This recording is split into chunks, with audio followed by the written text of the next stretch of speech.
오늘도 하나님께서 저와 여러분에게 주시는 말씀은 마태복음 2장 13절 이하의 말씀을 통하여 복음서에 나오는 특수 자료를 보라 하신다는 말씀의 제목으로 하나님의 말씀이 선포될 때에 하나님의 목적 계획 뜻이 잘 들려져서 그 말씀에 순종할 때 주시는 참 복을 마음껏 누리시는 저와 여러분 되기를 주의 이름으로 축원합니다.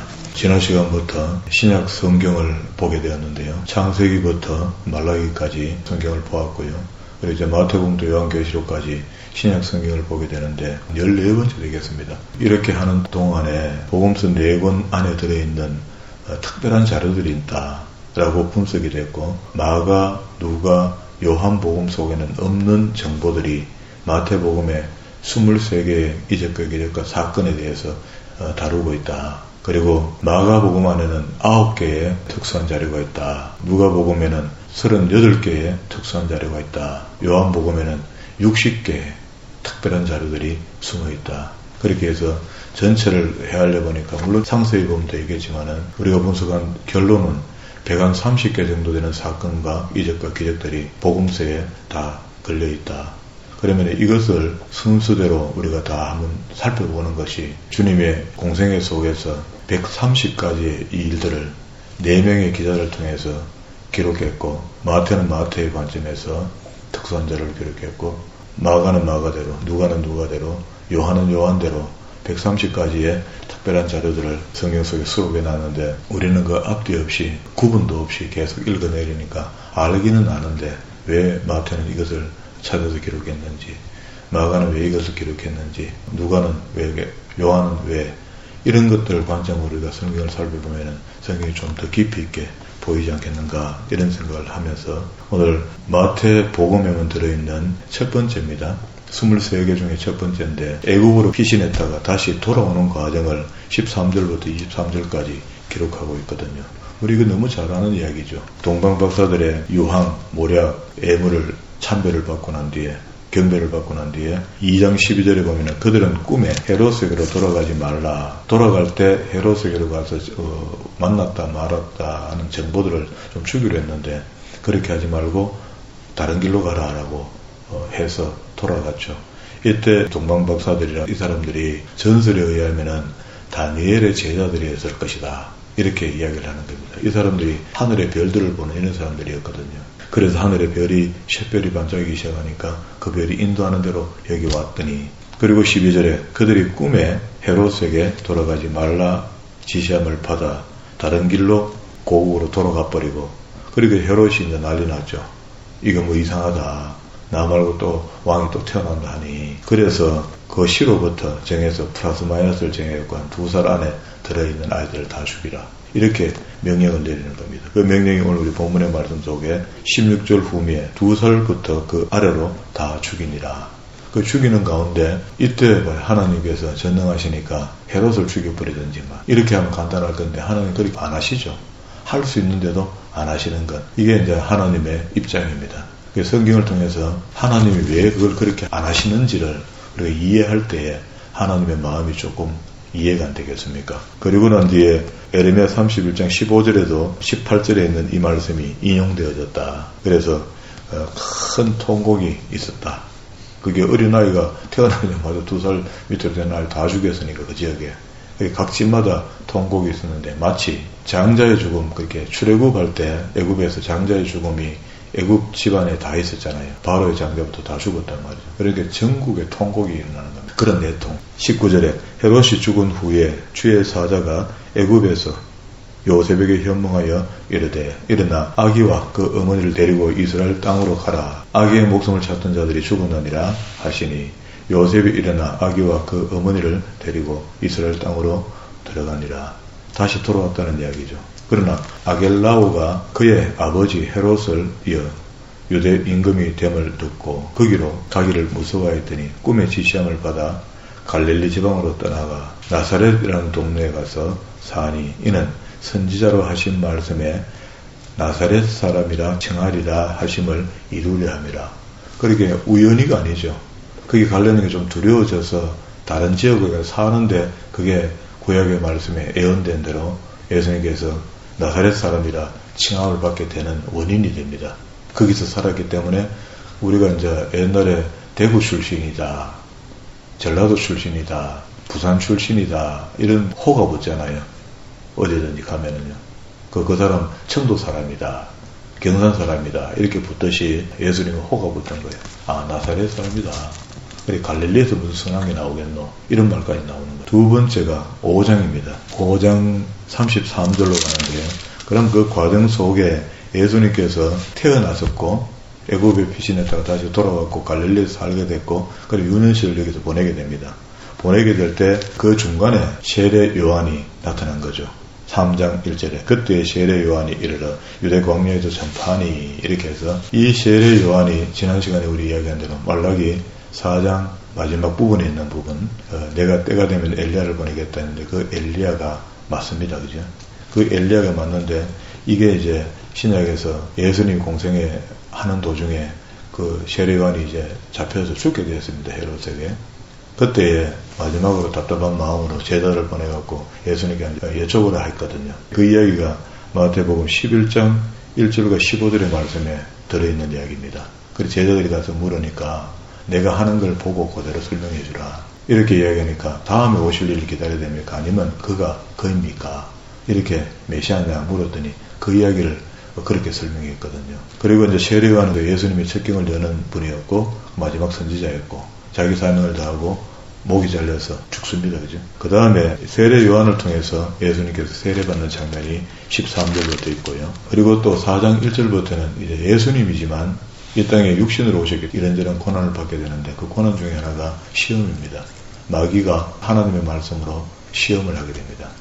그럼 2000년 전에 마귀가 인간 예수님한테 오셔서 말씀으로 시험하는데 오늘 우리 안 하겠습니까? 오늘도 우리가 말씀에 창념하고 예수 잘 믿는다 소리 듣는 정도가 되면은 마귀가 말씀으로 우리한테 시험하지 않겠습니까? 그래서 말씀을 바로 알고 있어야 된다. 이게 이런 것들이 4장 1절부터 이제 11절까지 시험받는 장면이 있고요. 그때 이제 인간으로서는 한 40일 정도 금식하면은 가장 약할 때거든요. 그때 미혹하고 유혹하고 이렇게 한 겁니다. 그리고 12절부터 예수님의 사역이 시작되는 이야기인데요. 4장 12절입니다. 예수께서 요한이 잡혔음을 들으시고 갈릴리로 물러가셨다가 나사렛을 떠나 서불론과 납달리 지경 해변에 있는 가베나움에 가서 살면서 공생애를 준비하고 시작하는 과정이 이어지는데 그래서 18절에 가서 이제 첫 번째 4명의 제자를 부르시고 또 그들과 함께 이제 공생애를 시작하는데 마태 복음의 기록의 어떤 성격을 보면은요, 마태가 세리 출신이라 그런지 세금계사들을 모을 때 종목이 같은 걸 모으는 습성이 있을 거 아닙니까? 요건 토지세, 요건 집세, 요거는 뭐 사람세 이런 것들이 있었잖아요. 그런 식으로 책도 보면 기록이 그래 되어 있거든요. 예수님의 공생애 속에 퍼져져 있던 사건들을 모아놓습니다. 24장, 25장에 가면은 말세에 생길 일들을 중간중간에 이야기한 것을 거기다 몰아놨다고. 산상수훈도 역시 한 번에 앉아갖고 단번에 이걸 이야기 다 한 건 아니거든요. 그러니까 우리는 산상수훈을 아주 귀한 말씀이라 예수님께서 우리에게 주는 강력한 복음이다 라고 하고 5장 1절부터 7장 말미까지 전부 다를 산상수훈이다 이렇게 했는데 여기 분석해 보면은요 5장 1절부터 20절까지가 산상수훈처럼 되어 있어요. 그리고 난 뒤에 거기에 대한 해석들을 여러 공생애 속에 다니면서 하셨던 말씀들을 전부 다 모아놓은 겁니다. 예수님께서는 뭘 가르치실라 했던 의도를 알았던 마태는 요걸 한 군데 모아서 7장까지 몰아놓은 거죠. 그러면 이제 진짜 예수님께서 산상수훈으로 하신 말씀은 제가 보니까 5장 20절까지가 산상수훈이 됩니다. 5장 1절에 보세요. 여호와께서 무리를 보시고 산에 올라 앉으시니 제자들이 나온지라 입을 열어 가르쳐 이르시되 여기서 1절부터 20절까지가 산상수훈으로 보면 되겠어요. 그리고 난 뒤에 21절부터 뒤에 있는 이야기는 진짜로 산상수훈에 합당한 천국 백성이 되었거든 앞으로는 이렇게 살아야 된다. 성화를 설명합니다. 이게 이제 역시 구약에 있는 십계명을 재해석하고 있는 거죠. 진짜 복음은 5장 1절부터 20절까지가 참 복음이 되는 것이고 그리고 그 복음을 받은 사람은 21절부터 7장 말미까지 이렇게 이론과 실천을 배운 사람들이 이제 성화라는 변화의 삶이 자기에게 나타나는데 그게 성경으로 이렇게 정리되는데 이걸 제자들에게 가르쳤더니 제자들은 전부 다 자기 서신서 속에다가 예수님이 가르쳐준 대로 그렇게 기록해 놓은 겁니다. 너희가 복음을 받아들이고 구원함을 입었으니 이제부터는 이렇게 살아야 된다. 전에는 이렇게 살았지만 이제는 이렇게 살아야 된다라고 거룩한 성도는 이렇게 삽니다 라고 설명을 해놨거든요. 그래서 우리는 구조표 속에 파란 박스라고 하는 12개의 파란 박스를 신약성경에다 찾아놨죠. 그대로 살아야 되는 겁니다. 이렇게 살아야 구원받는 게 아니고 예수 그리스도를 믿고 천국 복음이 뭔 줄 알고 그 복음을 따라 예수 그리스도를 그 이름을 믿으니 구원함을 입었으니까 이제 천국 복음을 이해했고 천국 복음을 이해한 사람은 그 성도의 거룩한 삶이 나와야 되는 겁니다. 이게 이제 성경의 질서대로 읽어보면 그렇게 되어 있거든요. 그렇다면 이제 오늘 여기 흠맹세하지 말라 하는 5장 33절에 있는 이야기가 이거는 이제 이론에 들어가는 거죠. 5장 21절부터 48절까지가 그 율법의 이론이니까 구원받았으면은 이런 삶을 살아야 됩니다라고 하는 이론적 이야기고요. 그리고 6장 1절부터 7장 말미까지는 실천적인 이야기를 합니다. 그러면 이제 진짜 참 복음은 아까 5장 1절에 예수께서 우리를 보시고 산에 올라 앉으시니 제자들이 나온지라 입을 열어 가르쳐 이르시되 심령이 가난한 자는 복이 있나니 천국이 그들의 것이며 애통하는 자는 복이 있나니 그들이 위로를 받을 것이며 온유한 자는 복이 있나니 그들이 땅을 기업으로 받을 것이며 의에 줄이고 목마른 자는 복이 있나니 그들이 배부를 것이며 긍휼히 여기는 자는 복이 있나니 그들이 긍휼히 여김을 받을 것이요 마음이 청결한 자는 복이 있나니 그들이 하나님을 볼 것이며 화평케 하는 자는 복이 있나니 그들이 하나님의 아들이라 일컬음을 받을 것이며 의를 위하여 박해받는 자는 복이 있나니 천국이 그들의 것임이라. 11절 나로 말미암아 너희를 욕하고 박해하고 그러기에 예수 믿는 게 특심이 되면은요 세상 사람들이 배가 아프죠. 그 사람이 배가 아픈 게 아니고 마귀가 배가 아프니까 그 사람을 통해서 우리를 욕하는 거죠. 그러니까 우리가 예수 믿는 것 때문에 욕을 먹는다는 것은 축복이 될 수가 있습니다. 그래서 박해하고 거짓으로 너희를 거스려 모든 악한 말을 할 때는 너희에게 복이 있다는 겁니다. 우리가 원하는 복하고는 다르죠. 이 팔복을 교회에서 많이 설명하고 하죠. 그런데 이 팔복 안에는 돈이 없습니다. 빌딩도 없고 좋은 자동차도 없습니다. 그런데 이걸 복이라는 거예요. 그래서 이 말씀을 읽는 동안에 심령이 가난한 자, 그러면 마음이 깨끗해야 되겠구나. 그러면 이렇게 팔복을 잘 이해되고 그게 소화가 되는 사람이 천국 백성이 되는 것인데 12절에 그렇게 합니다. 기뻐하고 즐거워라. 하늘에서 너희 상이 큽니다. 그 천국 과연 상을 받을 거 아닙니까? 너희 전에 있던 선자도 이같이 박해해야 합니다. 그러니까 예수 이름 때문에 박해받는 시대에는 믿음 좋은 사람들이 많이 나오는데 예수 때문에 박해받지 않는 시대, 요즘 같은 시대는 정말로 믿음 있는 사람 보기가 힘들다. 그래도 하나님의 말씀대로 살아야 되고 말씀 맡은 자들은 그 맡은 일들을 감당해야 되기 때문에 이 일들을 이렇게 하고 있는 겁니다. 그러면 이제 3절부터 12절까지 안에 있는 이야기가 아무리 봐도 이거는 천국 갈 수 있는 방법은 방법인데 어떠한 사람이냐 말이에요. 그렇게 심령이 가난하고 애통하고 온유하고 의에 줄이고 긍휼히 여기고 청결하고 화평케 하는 자고 의를 위하여 핍박받는 자고 이런 사람들이 복이 있다는데 이런 사람들이 천국 간다는 이야기거든요. 그러면 이제 거기다가 마태복음 18장 1절로 간다고 18장에 가서 보고 옵시다. 18장 1절에 이거는 사복음서에 다 들어있는 건데요. 그때에 제자들이 예수께 나와 이르되 천국에서 누가 크니까. 이제 예수님 따라다니면서 천국 간다는 건 알았고 거기서 이제 큰 자나 작은 자나 지금도 그렇고 그때도 그렇고 대통령이 있으면 자의정 의정이 있고 장관들이 있고 내각이 있고 이렇잖아요. 그것처럼 예수님도 역시 왕중왕으로 오셨다니까 제자들은 전부 생각하는 것이 예수님이 마침내 결단하면은 우리는 이제 자의정 의정 되든지 내각에 들어가든지 이런 꿈을 꾸고 있거든요. 그래서 예수께서 한 어린 아이를 불러 그들 가운데 세우고 이르시되 이 이야기를 합니다. 진실로 너희에게 이르노니 너희가 돌이켜. 자, 돌이켜 하는 말은 전에 후에 이런 말입니다. 예수 믿었다는 것은 원래 우리가 하나님이 원하시는 삶으로 돌아가는 건데요. 너희에게 이르노니 너희가 돌이켜 어린 아이들과 같이 아니하면 결단코 천국에 들어가지 못하리라 이렇게 했습니다.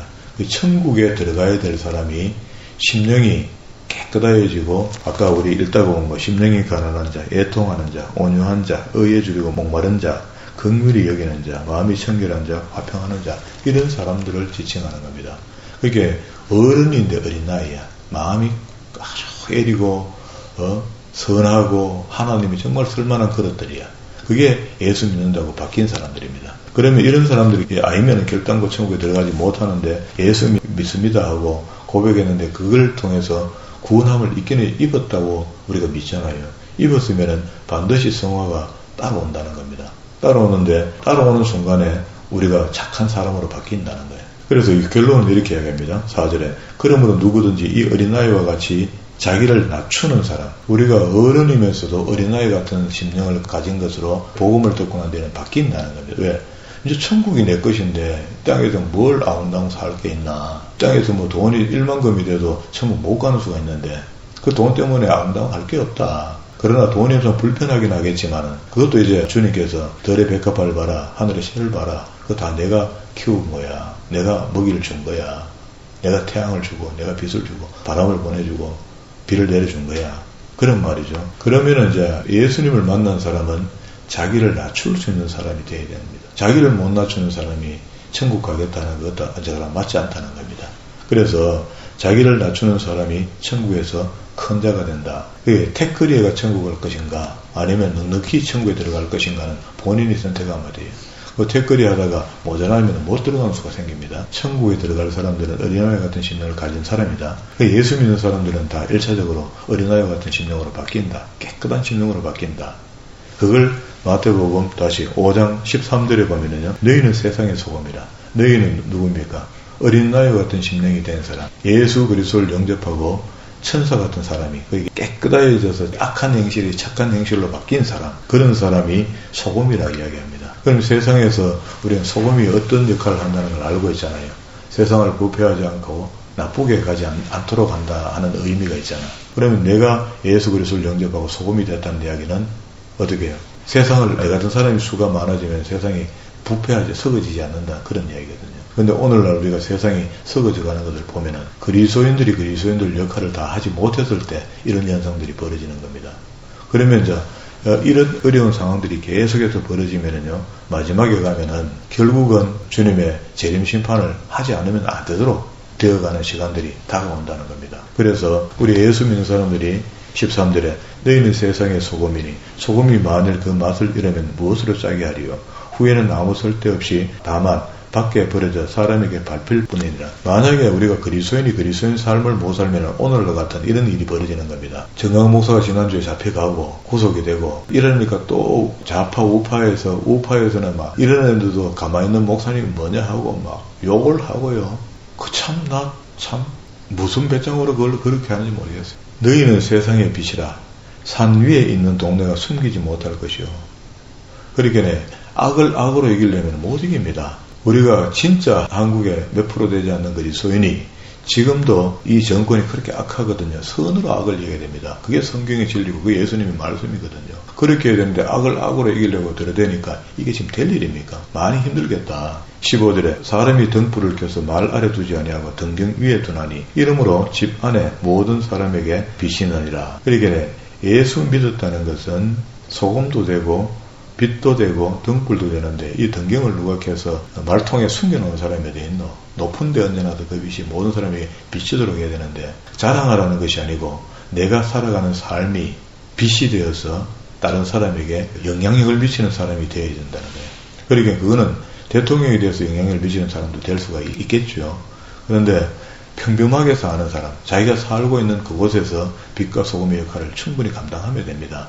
그렇게 살면 돼요. 우리가 악한 일을 하라고 누가 시킬 때 나는 예수 믿게 된 그런 일 못합니다. 세상의 통상내로는 그걸 충분히 할 수 있는데도 불구하고 우리 예수 믿게 되면 뭐합니다. 라고 거절을 해주는 거예요. 야, 예수 믿는 사람 다르대.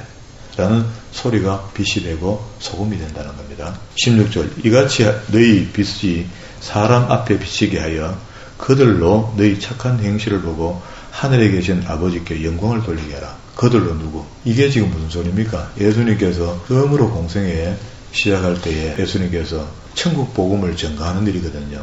그러면 여기다가 너희 했던 그 착한 행실을 보고 하늘에 계신 너희 아버지께 영광이 나타나도록 이렇게 해야 되는데 이 영광을 나타나도록 사는 것이 우리 지금 복음 받은 사람들의 삶이 되어야 된다는 거라.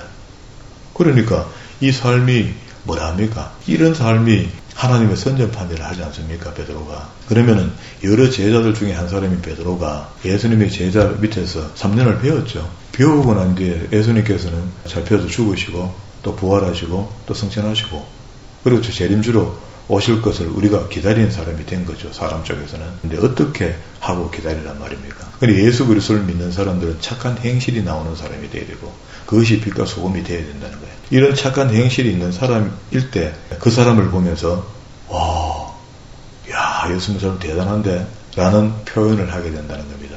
이것이 그 제자 중에 여러 제자 중에 깨달은 베드로가 베드로전서 2장 4절에 보면은요, 거룩한 제사장이 되라 합니다. 거룩한 제사장이. 지금 무슨 뚱딴지 같은 소리 하나 말이야. 지금 구약에 있던 이야기를 왜 신약에서 또 하노?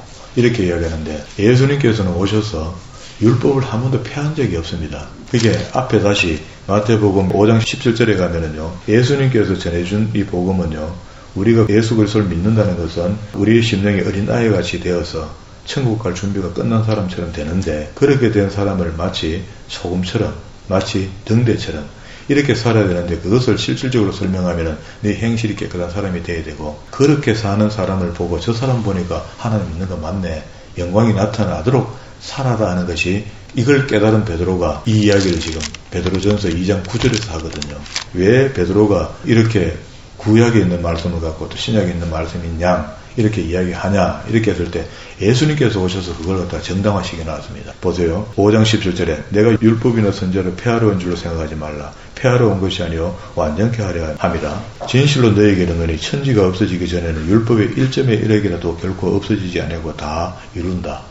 이런데 없어진 게 아니고 이룬다는데, 그러면 구약에서 지금 다 이루어졌습니까? 구약에서 말라기를 우리가 봤지 않습니까? 하나님이 억쟁이 맺어서 말문을 닫으시고 400년간 하나님께서 아무 응답이 없으니까 세상에 잘난 사람들이 그렇게 많이 나왔잖아요. 그렇게 많이 나왔는데 거기서 믿음 좋은 사람이 나왔나 말이죠. 안 나왔거든요. 그래서 때가 되니까 세례 요한이 예수님의 척경을 열고 회개하라 천국에 가까웠다 라고 선포하기 시작하면서 예수님의 공생이 시작된 거 아닙니까? 그래서 그분이 오셔서 율법은 무엇이며 복음은 무엇인가를 다시 설명해 주는 겁니다. 다시 설명해 주는 가운데, 그러므로 19절 누구든지 이 계명 중에 지극히 작은 것 하나라도 버리고 또 그같이 사람을 가르치는 자는 천국에서 지극히 작다 일컬음을 받을 것이요, 누구든지 이를 행하며 가르치는 자는 천국에서 크다 일컬음을 받을 것이다. 그리고 내가 너희에게 이르노니, 결론입니다. 예수 그리스도의 산상수훈의 결론이야. 내가 너희에게 이르노니 너희 의가 서기관과 바리새인보다 나지 못하면 결단코 천국에 들어가지 못한다. 우리 예수 그리스도를 영접한 것은 천국 가려고 믿은 거 아닙니까? 그러면 천국 가려고 믿은 사람이 그 당시에 서기관, 성경을 필사한다 하고 바리새인, 믿음 좋다는 율법주의자들하고 성경을 다들 외우고 있는 사람이야. 그보다 나아야 천국에 간다는 거야. 그들이 나타내는 의보다 우리가 더 나아야 천국 간다는데 우리가 무슨 수로 갑니까? 그래서 예수 그리스도를 믿음으로 가게끔 되어 있는데, 예수 그리스도를 영접하게 되면은 그냥 천국으로 획 가는 게 아니고, 우리한테 어떤 현상이 벌어지냐면 이 땅에서 소금 역할, 등대 역할을 하는데, 그런 역할을 하는 사람을 보고 세상 사람들이 오, 저 사람 보니까 예수 믿는 사람 맞네. 우리가 걸어가는데 교회 나갑니까? 이러면 갑자기 옆에서 묻잖아요. 같은 공동체에 일을 하고 있는데 그런 일이 벌어져야 되는 겁니다. 그렇게 이상설이 다르더라. 하여튼 뭐 아줌마 하는 거 보이 참 다르더라. 아저씨 하는 거 보이 다르더라. 사람 생긴 거 보이 다르더라. 이렇게 느껴지도록 살아가야 된다. 이렇게 살아가는 것이 율법의 어떤 규례와 율례와 법, 도를 우리가 행하게끔 되어 있다. 그렇게 예수 그리스도를 영접할 때 우리에게 보혜사 성령이 임하셨고, 보혜사 성령이 임하셨다는 것은 그 성령에 순종하는 삶을 살 수 있도록 우리가 도와주는데, 그 순종하는 삶 속에 성령께서 우리에게 율법을 행하게 도와준다는 거야. 그게 로마서 8장 4절의 말씀입니다. 그러면은 오늘 여기 베드로가 이야기하는 이 말씀이 2장 4절에 봐요. 베드로전서 2장 4절. 사람에게서는 버림받아 되었으나 하나님께는 택하심을 입은 보배로운 산돌이심. 그러니까 우리는 그를 때려 죽였지만, 못을 박아 죽였지만 그 예수님께서 살아나셨죠. 리빙스톤. 산돌이다. 영원히 죽지 않는 분이죠. 너희도 산돌같이 신령한 집으로 세워지고 예수 그리스도를 말미암아 하나님이 기쁘게 받으실 신령한 제사를 드릴 거룩한 제사장이 되라 하죠. 자, 이 거룩한 제사장이 되라 하는 이것은요, 딴 의미가 아니고요, 구약의 성경의 말씀이 신약으로 그대로 이관되어 온 겁니다. 구약의 이스라엘에게, 유대인들에게 준 사명이 있잖아요. 출애굽기 19장 5절과 6절의 말씀으로 한번 다시 들어갑니다. 시내산에 도착한 이스라엘 백성들은 전부 다 애굽에 있을 때 문설주에 어린 양의 피를 바르고 어린 양의 피의 힘으로 죽음을 패스오버 살아난 사람이야. 이걸 보고 오늘 우리 구원받은 사람의 모델이 돼서 살아나온 거야. 그래서 홍해에서 또 죽을 뻔했던 걸 그래도 홍해를 갈라서 지나오게 하면서 그것을 나중에 히브리서 기자는 세례받은가 동등한 상으로 봐준 겁니다. 그리고 시내산에 도착했을 때 그냥 너끼리 살면 이제 된다. 구원받았으니까. 이렇게 한 것이 아니고 하나님께서는 그 교훈을 주신 겁니다. 율법을 준 거야.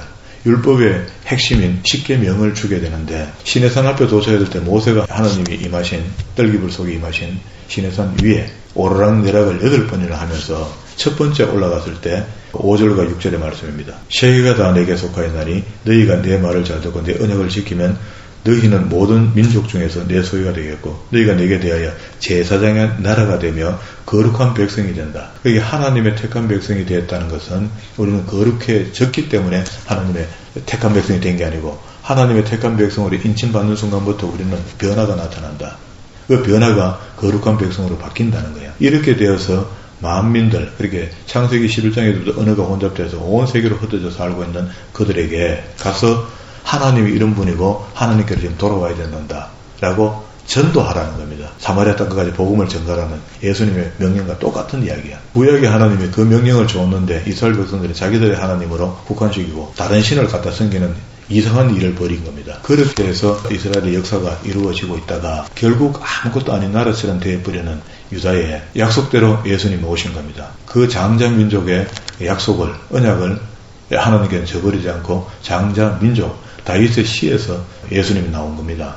나오셔서 복음을 전해주고 그 복음을 받아들인 제자들이 책에다가 남긴 것이 그러면 첫 사명이 구약에 있는 율법이 폐할 수 없다 했던 예수님 말씀대로 안 폐하여지고 처음 소명 그게 다시 베드로에게 넘어온 겁니다. 베드로가 그걸 알은 거죠.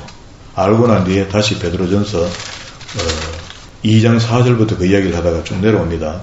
9절에 가면은 그래서 그러나 너희는 택하신 족속이요 왕같은 제사장들이요 거룩한 나라요 그의 소유된 백성이니 이는 너희를 어두운 데서 불러내어 그 기이한 빛에 들어가게 하신 이의 아름다운 덕을 선포하게 하려 함이라. 이 선포하게 한다는 이야기가 전에는 너희가 하나님의 백성이 아니었는데 이제는 하나님의 백성이 되었다는 정표가 된다는 겁니다. 정표가 된다는 것이 우리가 거룩한 성도의 삶으로 그 자리에 서서 기다리고 있으면은요 그 사람을 보는 세상 사람들이 당신 보니까 하나님과 함께 하네 라고 하는 아브라함의 선교, 이삭에게도 그 당신 아버지와 함께하는 그 지역 사람들이 이삭에게 그렇게 칭찬을 한 겁니다. 당신 보니까 당신 아버지와 함께하는 하나님이 지금도 함께하는 거 맞네 라고 화친을 하려 하는 겁니다. 가까이 지나고 싶어 하는 겁니다. 그런데 우리가 지금도 역시 이 사명이 그대로 전성되어서 베드로가 선포하기를 우리가 왕같은 제사장의 나라가 구약에서는 유대인들에게만 줬지만 이제는 온 이방인들에게 다 왕같은 제사장의 입장이 되었고 그들은 이제 이 땅에 살면서 하나님을 살기만 살아도 딴 사람들이 봤을 때 아브라함처럼 딴 사람이 봤을 때 이삭처럼 그렇게 봐주는 삶을 살아야 되는데 그럼 그 기준이 어디 있느냐? 그게 성경에 있다는 겁니다. 신약 성경 12권 속에 구분해서 파란 박스로 설명했던 그 속에 구원받았으니까 이제 거룩한 성도의 삶은 이렇게 사는 겁니다 하고 그것을 배워서 그것을 실천하며 살아가는 동안에 하나님의 영광이 나타난다. 그런 이야기예요. 이게 지금 오늘 우리가 보고 있는 마태복음의 복음의 완성입니다. 구약의 율법의 완성은 복음의 완성이 되는 거거든요. 그럼 5장 1절부터 20절까지가 이제 완성이 되고 그리고 이제 오늘 본래는 두 번째 흠맹세하지 마라 하는 이거는 앞에 살인하지 말라 그리고 또 간음하지 말라 이혼하지 말라 흠맹세하지 말라 보응하지 말라 사랑을 바로 해라 하는 이야기들을 이론적인 설명을 이렇게 쭉 해주는 거죠. 그래서 믿음, 소망, 사랑 그 중에 제일은 사랑이라 하는데 고장난 사랑도 가르쳐주고 그리고 난 뒤에 6장 1절부터 7장 말미까지는 이론으로 설명을 합니다. 그러면 이제 십계명 속에 인간들에게 가장 중요한 것이 관계 속에 살면서 사람이 사람을 죽이면 안 된다. 살인하지 말라. 그런데 그 살인이 물리적으로 사람을 죽이는 것만 살인이 아니고 뭐랍니까? 라카라는 멍텅구리다 하는 욕만 해도 그 사람을 죽인 것이 된다. 살인한 것이 된다. 그러면은 우리의 착한 행실이 이 정도의 수준으로 나타나야 되는 거예요. 이게 영적인 사람입니다. 그리고 또 간음하지 말라 했을 때 마음에 부끄러운 마음을 먹어도 이미 간음한 것이 됐다는 겁니다. 이렇게 윤리와 도덕적으로도 완전한 그리스도가 원하시는 삶을 우리가 살아드리는 사람이 예정되었다고 구원받은 사람이야. 그래서 그 행실로 인하여 딴 사람들이 보고 야 당신들 보니까 바뀌었네. 이런 영적 육적으로 승리한 사람을 예수 그리스도를 영접한 사람이 맞네라고 인정되는 겁니다. 세상 사람들이 우리를 인정하지 못하면 하나님도 인정하기 곤란할 겁니다. 성경이 이렇게 되어 있으니까. 그렇게 해서 오늘 두 번째 아이템 보세요. 33절에 또 옛사람에게 말한 바 흠맹세를 하지 말고 내 맹세한 것을 주께 지켜라 하였다는 것을 너희가 들었으나 나는 너희에게 너희 도무지 맹세하지 말지니 하늘로도 하지 말라 이는 하나님의 보좌고 땅으로도 하지 말라 이는 하나님의 발등삼이고 예루살렘으로도 하지 말라 이는 큰 임금의 성이고 내 머리로도 하지 말라 이는 내가 한 터럭도 희고 검게 할 수 없습니다. 그러면 어떡하라고요? 오직 너희 말은 옳다 옳다 아니다 아니다 하라. 이에서 지나는 것은 악으로부터 우리가 뭘 갖다가 다짐하고 내가 이렇게 하겠다 내가 자신하겠다는 내가 뭘 할 수 있는 게 아무것도 없다는 것을 예수님께서 이렇게 설명해 준 거거든요. 우리가 내가 반드시 내가 책임지겠다 이런 소리 뭐 한다는 겁니다.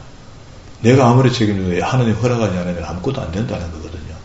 그래서 하나님이 우리를 성경을 통해서 인도하시는 흐름 따라 우리가 순종의 삶을 그냥 살아드릴 뿐이지 내가 뭘 하겠다 내가 해야 되겠다 내가 다짐하고 내가 결론 지어줄게 내가 해줄게 남에게도 못하고 나에게도 못한다는 겁니다. 이게 이제 잘못된 맹세에서 이 마태복음 속에만 들어있는 다른 성경에서 안 나와 있는 겁니다. 앞에 있는 이야기들은 있었고요. 그리고 31절에 보면은 아내를 버리지 말아야 돼. 이혼. 우리 기독교는 이혼이 잘못된 겁니다. 그러니까 지금은 이혼이 온 천지를 믿는 사람이나 안 믿는 사람 다 이혼하잖아요. 이 이혼은 성경적이질 못해요. 그러면 다시 이야기하면 이혼 안 할 만한 사람하고 결혼하라는 거야. 그러니까 결혼하는 데는 최선을 다하라는 이야기입니다. 그렇게 해서 맹세까지 내려왔습니다. 시간이 다 됐으니까 37절까지 보는 것으로 일단 마시겠습니다. 예수님의 산상수훈이 저는 5장부터 7장까지 전부 다 한 줄 알았더니 물론 연장성산에 있습니다. 산상수훈의 핵심이 5장 1절부터 2절까지라는 것 오늘 처음 구분해서 봤거든요. 이게 이 말씀대로 예수님께서 제자들에게 가르쳤고 그 가르친 것을 제자들은 잘 이해했기 때문에 베드로같이 분명하게 우리가 하나님의 영광을 나타내는 삶을 살아야 된다. 예수 믿었으면 라고 하나님의 광고판이 되어라. 출애굽기 19장 5절 6절의 말씀에 연장선상에서 우리도 역시 이방인으로서 하나님을 알리는 사람으로 살아가야 된다 하는 것을 알게 했습니다. 이렇게 되면 이제 복음이 이제 좀 정리가 되죠. 하나님께서 예수님을 보내서 우리에게 가르치는 복음은 구약에서 하셨던 유대인들에게 했던 그 말씀이 그대로 전가되어 내려온 겁니다. 예수님은 그것을 다시 한번 율법을 피하지 않고 완성시키러 이 땅에 오신 겁니다. 이 땅에 오신 예수님의 하신 일, 물론 십자가에 죽으심이 가장 큰 빅이벤트지만 그 일 전에 이미 우리에게 복음을 가르쳐주고 우리의 살 길을 열어놓은 겁니다. 그리고 당신이 죽으시면서 내가 죽었다가 살아나는 것처럼 너희도 죽으면 산다. 영원히 살게 돼 있다. 하는 것을 알게 한 거죠. 자, 이 정도 되면 우리가 믿음의 자세를 바르게 할 필요가 있는 겁니다. 지금 우리가 잘못 믿고 있는 이런 부분들이 고장났는 부분들을 수리해서 올바른 믿음으로 다시 한번 하나님의 영광의 광고판이 되고 선전판이 되어서 많은 사람들이 저 사람 보니까 예수 믿어야 되겠다 이렇게 해서 전도되는 사람의 수가 그런 사람은 진정한 예배자입니다. 진정한 하나님의 택한 백성들이야. 그런 사람들이 교회 오는데 걸림이 되지 않도록 우리가 먼저 광고판이 되어 살아가는 저와